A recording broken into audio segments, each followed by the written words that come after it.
ta'ala wa barakatuhu. Barkanmu da sake saduwa cikin sabon shirin daga baya ke sanin gaba.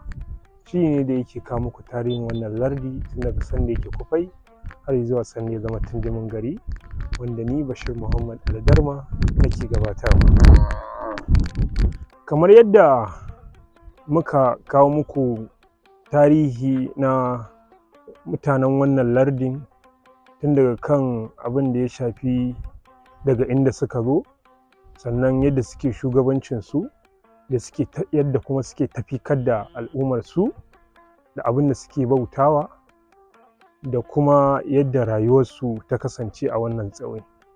To yau ma kuma mun zo domin mu bayyana muku wani kamar abubuwan da suke ci. Shine kamar yadda kowa ya sani, mutanen wannan gurin mafarauta ne. To farauta kuma kenan kaga abin da suke ci nama ne. To abin da idan suka fita farautar suka samo, in sun zo babu wata wayewa haka ta sarrafa nama da za a ce kamar a yanzu, ba maɗi, ba shauran waɗansu abubuwa ko spices da ake haɗa wannan kayan abinci kamar na yanzu, tunda shekarun sun kai shekara wajen 4000 zuwa 5000. Saboda haka abin da ake kiran abincin da suke ci shine gishimi.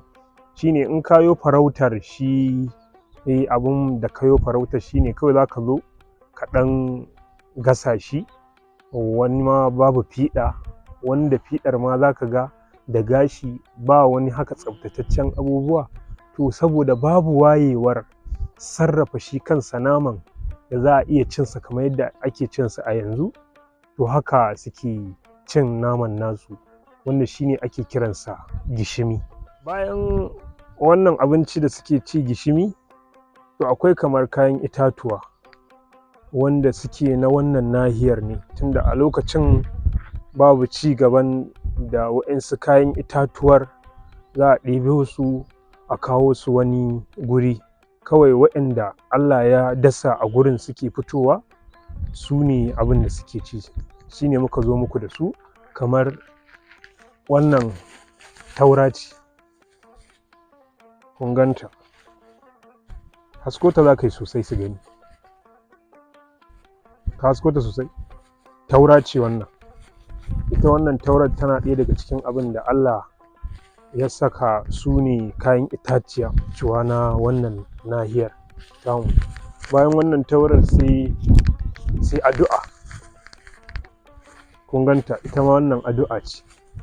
Su ne asalin kamar kayan marmari na wannan nahiyar tamu. Bayan addu'a akwai kurna, kun ganta, wannan kurna ce, ita ma tana ɗaya daga cikin kayan marmarin wannan nahiyar. Bayan su sai magarya, wadda ko wannan ita ma magarya ce. Su ne irin kayan itatuwa da Allah ya saka a wannan nahiyar, wanda ba wanda zai ce maka ga lokacin da aka fara shuka su, haka suka fito. To waɗannan kayan itatuwar su ne abin da mutanen wannan nahiyar suke ci. Kuma malamai suna faɗin cewa duk inda ka ga Allah ya ajiye ka, to irin kayan itatuwar na gurin suna da alaƙa da lafiyar gangar jikinka. Saboda haka yana da kyau a ringa shan su, ko mu da muke zaune a wannan nahiyar. To da su ɗinya ita ma tana ciki, da sauran makamantansu wanda waɗansunsu ba mu same su ba, shi yasa ba mu nuna muku ba. To sai yadda kamar suke rayuwa lokacin damuna. Lokacin damuna, idan damuna ta zo, saboda duk a kusa da duwatsu suke rayuwa, to kuma za ka ga majoritin duwatsun suna da haka kwazazzabai da irin ɗan lokuna na jikin duwatsun. To wannan shine masana suka ce idan lokacin damuna ya zo, a cikin wannan lungu da saƙon na duwatsun shi suke lallaɓewa domin kada ruwa ya taɓa su. Sannan guraren da suke da bishiyu masu duhuwai, to nan ma suna iya shiga ciki su ɓuya. To wannan lokacin damuna kenan. Lokacin sanyi kuma abinda masana suka ce su mutanen wannan lardin suka fi yi shine sukan fi kunna wuta, shine suna yawan jin ɗumi, saboda a lokacin sanyi babu cigaban wata rigar sanyi ko kuma wani abu, tunda a lokacin ma kayan da suke sakawa ma ba kaya bane ba, kawai bante ne haka suke ɗaura shi. Akwai bantan aiki akwai bantan zama. Bantan aiki shine mai tsayi, sannan akwai bante wanda kawai suke rufa shi a inda al'aurarsu take. To wannan shine dai abin da suke. Sai idan kamar za su yi bacci, saboda a lokacin rayuwa ce ta wanda ya fi ƙarfi shine mai iya yin komai. To idan dare ya yi za su hau kamar za su yi bacci a guraren da suke rayuwa na duwatsun, to sukan iya ɗauko icen farar ƙaya. Icen farar ƙaya suke sakawa, sai su samu gurin iya inda dutsen nan yake, sai su zagaye shi da ita. Idan suka zagaye shi da ita, sannan to idan suka sami ko yaya kamar suka ji waɗansu mutane sun zo za su irin farauce su, tunda a lokacin haka ake yi, to sai su yi sauri sai su yi ƙyastu.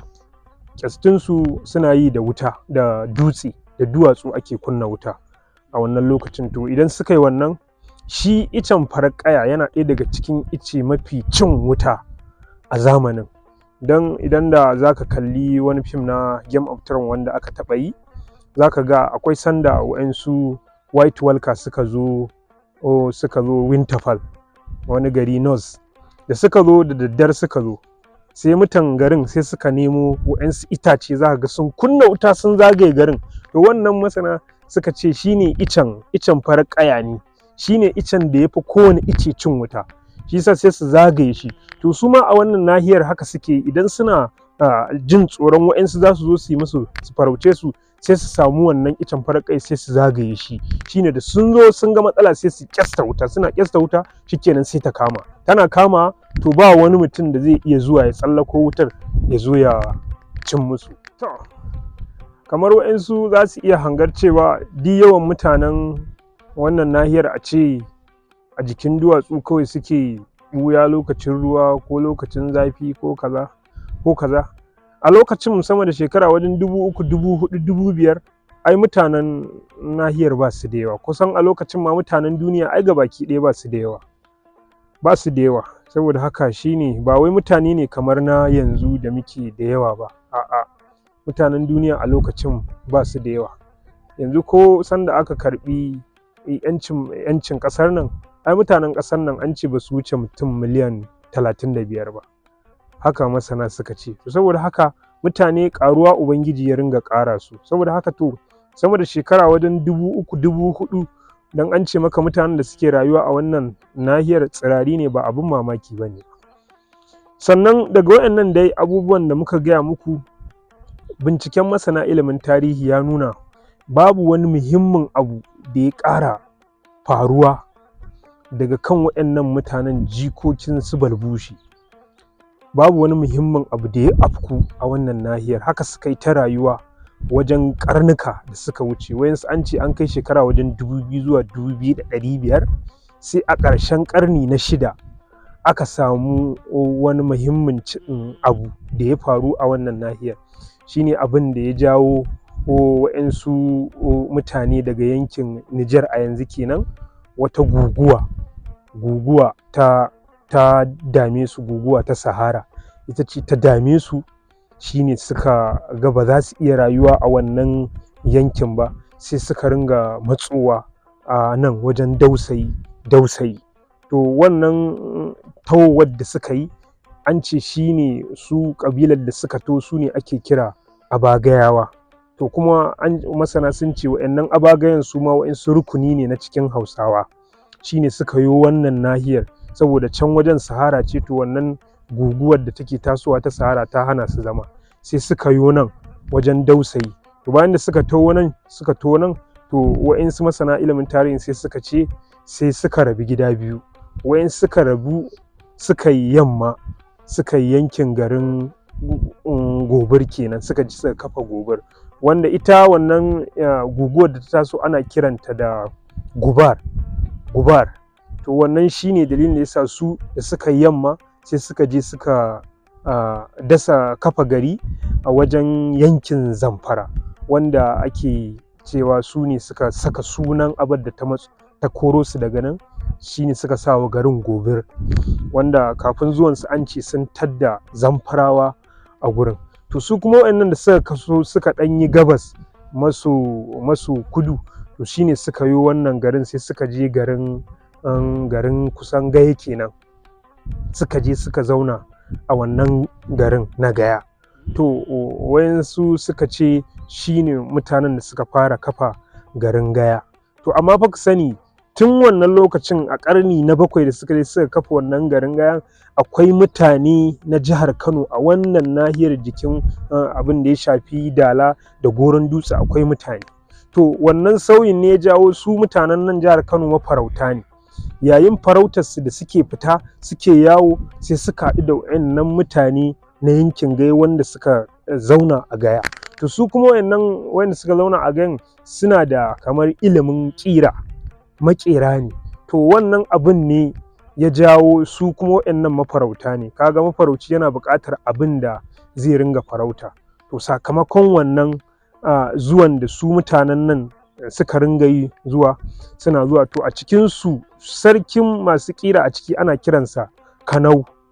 To wannan Kanau ɗin yawancin zuwan da mutanen wannan Kano suke yi su je can domin su sa ya musu abubuwa ɗan ƙira, sai ya sa kawai an ce sai ya taso daga yankin Gaya sai ya dawo nan wajen gefen Dala, shine ya taho da matarsa Jakara, yadda tarihin ya faɗa. Jakara matarsa ce.